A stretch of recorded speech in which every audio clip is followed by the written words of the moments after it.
But Isaac, what about other guys in the farm? When you're kind of looking through the system, like what stands out to you as like the top 30 list? Any guys that you're kind of looking into this year where it's like, I feel like this guy might be able to contribute, or I think this guy's gonna kind of take a little bit of a jump. Like who's standing out to you right now? Because I feel like the general thought process in the Padres farm system is that it sucks, Yeah, yeah. even though like I think there's a couple really like exciting guys. It's just top loaded. It's just top loaded. Like when you deplete a farm the way the Padres have, yeah, it's gonna start off by not looking very good. You unloaded what was he? The number one or top five prospect at one point, Mackenzie Gore. Same thing with CJ Abrams. Robert Hassel was creeping up in the 30s or 40s. He fell down significantly. James Wood's gonna creep up to the top 10 here soon, or if he's not there already, he's gonna creep up for sure. Like Victor Acosta was probably going to creep up there in a few years. There's so many guys that we got rid of that were going to be good prospects, but um, none of them are guaranteed to be Juan Soto. None of them are guaranteed to be Yu Darvish, Blake Snell. These guys that we already, none of them are guaranteed to be that. And you'd be very fortunate if any of them become that. So, granted, I doubt the Padres regret giving up any one of those guys because they got Juan Soto. They were able to build this type of team out of it. But in terms of itself, AJ is so good at being able to replenish the farm. Will it take a few more years? Yeah, it will. But in terms of guys that I think who might have to really contribute this year, I think Eggy Rosario is a guy that immediately comes to mind. ETA was supposed to be either last year or this year, so he's definitely a guy that you think, all right, we're going to need some production out of him. Kind of just in a depth infielder role, kind of in that spot that I'm gonna say, what was his name? Sergio Alcantara. He was horrible in that spot. You just need to be better than him. And then I forgot who the other depth infielders were at one point, but you look at 2021, Ha-seong Kim, even if the OPS didn't really show it. In terms of the defensive value he brought himself in 2021, filling in for Fernando when he was hurt, or Jake when he needed a day off, or Manny when he needed a day off. He was great in that role. We kind of need him to be like that. So hopefully Edgar Rosario is able to come up and be a valuable player. Another guy, I don't know if he's still considered a prospect. I don't think he is, but Reese Kinnear is definitely a guy that everyone's probably going to be thinking, well, look, he might not be that good, but we also might just need him to throw a couple innings. But those are the only two guys I think, in my opinion, that come to mind immediately in terms of, well, this team might need, yeah, definitely. This team might need one or two of our prospects to come up and be a valuable piece because we're kind of pushed up against the luxury tax threshold right now. I think we're like 2 or 3 million away. So obviously we're going to be careful in that sense. We're probably going to try unloading some contracts. I think Drew Pomeranz, first guy to come to mind, you might want to unload. But those are two guys off the top of my head that will have to contribute. Other guys that stand out, somebody brought up Lizarraga. Samuel Savala is another guy that stands out. But those are guys that are a little further away from our window right now. Yeah, so I like those guys that you bring up there. I would say if I'm looking at like immediate impact players, I think Aggi's definitely the guy that pops up first. We've talked about Aggie a lot, just that like he has a lot of minor league at bats. He's knocking on the door. He's probably projected right now to come in and be your depth infielder. Like I think that's what the Padres are hoping happens. I think the only other bat that I'm looking at like that could fill out a role. I'm seeing if I'm missing anyone. No, the only other bat that I think is an interesting option, and I think he's kind of a little bit more of a long shot, but could happen is Corey Howe. Don't really know too much about him, but right now on MLB.com, he is ranked as our 9th prospect, but he has 70 grade speed, and he can basically play every position. His positions are listed as infield / outfield, so he is playing all over the place. Only problem is I think he's only played up into AA. So like he's a little bit more inexperienced. So that's why I think Aggie's definitely a favorite of like any of the prospects to come in and have an impact. And then the other two guys that I think of that easily could are Jay Groom. And I guess you could say, I guess there's a couple others, but I would probably say Jay Groom. I feel like there's another pitcher. There's got to be someone. Ray Kerb, I don't even know if I'd really consider him up. I guess honestly, just Jay Groom. I'm trying to think of who else. Like Isaac, who else would you think of besides him, like pitching Yeah, wise? it's mainly Jake Room. I've seen people talk about Pedro Avila. There's I guess maybe you consider Brent Honeywell a prospect. But there's a decent amount of older guys with low prospect pedigree. Jay Groom has a decent amount of prospect pedigree. His just stuff isn't very good anymore though. That's the problem. Um like Michelle Bias. But there's other guys that you might expect to see some innings that shoot maybe on last year's team have no chance to see some innings. But considering the state of the pitching right now, yeah, there's going to be some pitchers that are in the minors, don't have a lot of experience, don't have a lot of prospect pedigree that we're going to need to go up there and throw some innings.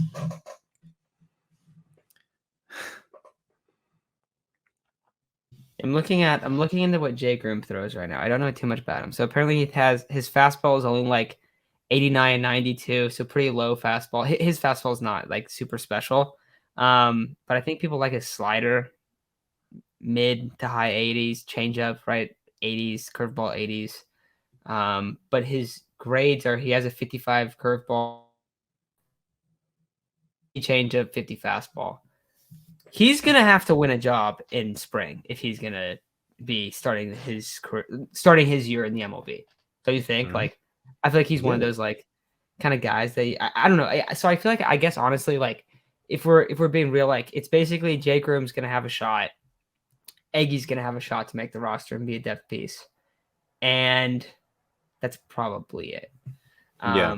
But then after you talk about those guys, after you talk about like the immediate impact guys, I think one thing that really stands out about this farm is that if you look through it, all of the top end guys, all of the guys that are like, oh, this guy's a lot of potential. You know what you find in common is that they're all 17, 18, 19 years old. Mm-hmm. And that was what just happened a few years back. And so, I mean, I feel like there's some things that we think AJ Preller is good at, some things he's not good at. If we're complaining about the prospects that AJ Preller brings in, like we're complaining about the wrong things. Like he brings in really, really talented players. Sometimes he gets traded and it's like, oh God, it looks like a horrible trade. But like for the most part, he's been able to replenish it and he's been able to consistently bring in talent into the organization. So like the thing is like a guy like Samuel Zavala, dude, he might turn into a stud. Like that's the thing. Jackson Merrill's still a teenager. Dylan Lesko's a teenager. You have Zavala. They draft the college arm Adam Mazer. Victor Lizarraga. I don't know if you saw Isaac, but he actually followed us on Twitter. So shout out Victor Lizarraga. I did see that. Yeah. Yeah. So I mean, he's only 19. He's already pitched serious baseball. Like I'm trying to find his numbers, but he pitched almost 100 innings last year for the Storm, and he is 19. Like he's already making a dent in it. So there's a lot of guys that are super young. Now, for being real with ourselves, like a lot of these guys are going to get moved. That's just what happens. But there are some very exciting players. And I think it's a positive thing that when you look at the top end of the farm for where the Padres are at right now, everyone's a teenager. Everyone's raw. Everyone has, it feels like more potential to grow in terms of like what they can become as a prospect and what they can potentially come as a player. Than like a guy that's like kind of like maxed out. Like he's knocking at the door because we see like guys climb throughout their as prospects. Usually it's very rare that a guy's 16 and he's like, oh yeah, he's top 20. Like that doesn't really happen. Usually they're like have played a decent amount of minor league ball. So I think that's something that also really stands out. Yeah, I think two guys that aren't technical. I still consider them prospects, bro, but I guess they're not prospects anymore. Luis Campusano and Ryan Weathers are gonna have to make an impact somehow. Luis Campusano, you can't wait anymore. It's been too long. I know he's a catcher. I know it takes longer than other positions, but it's time. You brought him up in 2021 to catch some innings, and the average doesn't look good. The OPS doesn't look good from 2021, but you brought him up in 2020, I think, to DH once or twice. But in 2021, I thought he was hitting the crap out of the ball. I really did. Even if the ball was going straight at guys, I feel like the numbers don't show what I thought he was doing on the field. Then you got 2021. I think he hit one home run off Zach Gallen, but he didn't get much time either. I think he can hold his own. I do think he can hold his own. The past few years that I've seen his swing, I think he can do well against major league pitching, giving him enough at bats.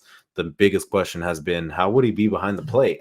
What's going to be his rapport with these pitchers? It didn't seem like Blake Snell enjoyed being caught by him, but it was Joe Musgrove last year who stepped up and said, hey, like, let Camposano catch me, and I thought he did well with Luis Camposano behind the plate. Um, so that's a guy that I think is going to have to step up in a big way in terms of helping the Padres team this year. And then Ryan Weathers, the darling of the first half of 2021, and I don't know what to call him in terms of the back half of 2022, but it wasn't pretty, and understandably so. I don't think I've ever seen a guy look as depressed playing baseball as I saw. I mean, I thought he looked like he wanted to die. Poor guy. I did really feel bad. The 21-year-old being put in that position. Um, I don't think he deserved to put in that position. I did feel bad, but 2022 he started one game I think against the Cubs, and first inning was pretty rocky. I think he only pitched four. He looked okay, but the problem is that he keeps getting rocked in AAA. He keeps getting rocked in AAA, and I don't know if I want to take those numbers with too much, like that's El Paso. You're gonna get rocked in El Paso. I mean, quite frankly, no matter who you are, it's very easy to hit the ball there. So I think numbers are a little inflated there. But we need Ryan Weathers to make a major step, man. I mean, I don't think that can be emphasized enough. He has to take a big step. If he wants to be a starter, which he seems pretty adamant in being a starter, it doesn't seem like he really wants to be a reliever in the league. You got to make a major step, or else you're going to be a reliever out of it, I think.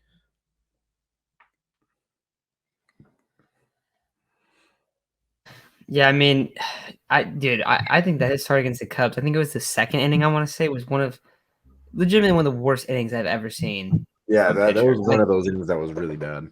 It was either off speed in the dirt or fastball, Up.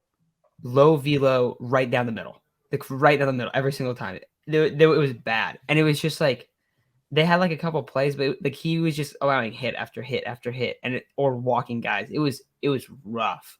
So yeah, he has to. I mean, he's kind of playing for like he's basically playing for his Padre career at this point. Last year, in AAA, he had a 6.73 ERA, which, duh, I'll be honest, that's not even that terrible for El Paso, for being real. Like some of these dudes that are in there are getting absolutely rocked. Um, Destroyed. Obviously that's not ideal. You want a guy to, call him up. And then when you did call him up, I think he allowed 5 and 4 innings, I want to say. Mhm. Or no, he allowed 4 and 3 and 2/3. So he didn't get through 4. That's not ideal. But yeah, he's gonna be 23 next year. He's kind of been in the majors a little bit. I mean, they're gonna probably start giving up on him soon if he doesn't do something. You got to expect that, right? Same with Campy. You're already kind of feeling it with Campy. Yeah, Where dude. It's felt like that for a little while now. I feel like. I mean, I don't know. I definitely think they're gonna give up on him soon, and that's the thing with prospects, especially for us. It's like they just don't work out. Like it's not really our thing. And what sucks is that you're gonna need a few of them to work out. Like we need Eggy to come up and be all right. Like just a contributor. We don't need him to be a stud. I think we get lost in thinking like, oh, this guy's going to be a stud. This guy has the potential to be a stud. Like when you trade for someone who's already a stud, I don't like hearing, oh, he has the potential to become a stud. This might come back to bite us. Dude, I don't care. Like, we're trying to win now. What's he going to become a stud in 5 years? I don't care. Like, we'll worry about that 5 years from now. There's probably another dude 5 years from now that's going to help us just like he can. But that's just the reality with some of the prospects, man, is that most of them don't work out. I think I forgot what crazy stat it was, man. It was like, if you throw an inning or even 4 pitches in the MLB, you've already, um, maybe I did. If you throw like 4 innings in the MLB, you've already done more than almost every other baseball player ever. So, it's very rare for you to be a good, let alone come out of the minors. Um, so, I mean, at the end of the day, the prospects, I was listening to the director. I just know his title was some sort of director. That's it.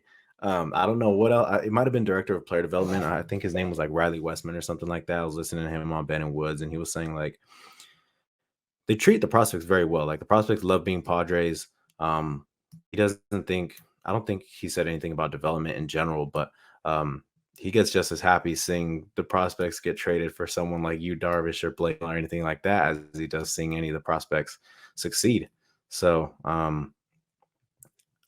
I don't know. I think AJ's doing a good job in terms of.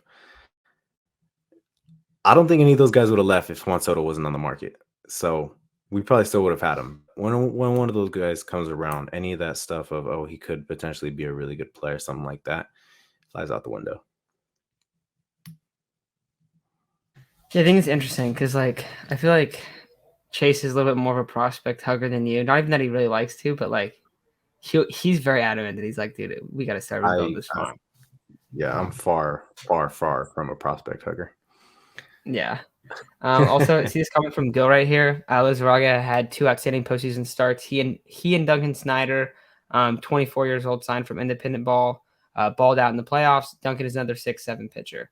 Yeah, Lizarraga is intriguing. I think he's super intriguing, and he did pretty good for like a young player too. So someone that's definitely worth watching. And I know Gil, you've been super high on him like for a while now. Like you've always commented kind of little updates on guys in the minors, and he's a guy that's always like, oh, he's playing really well.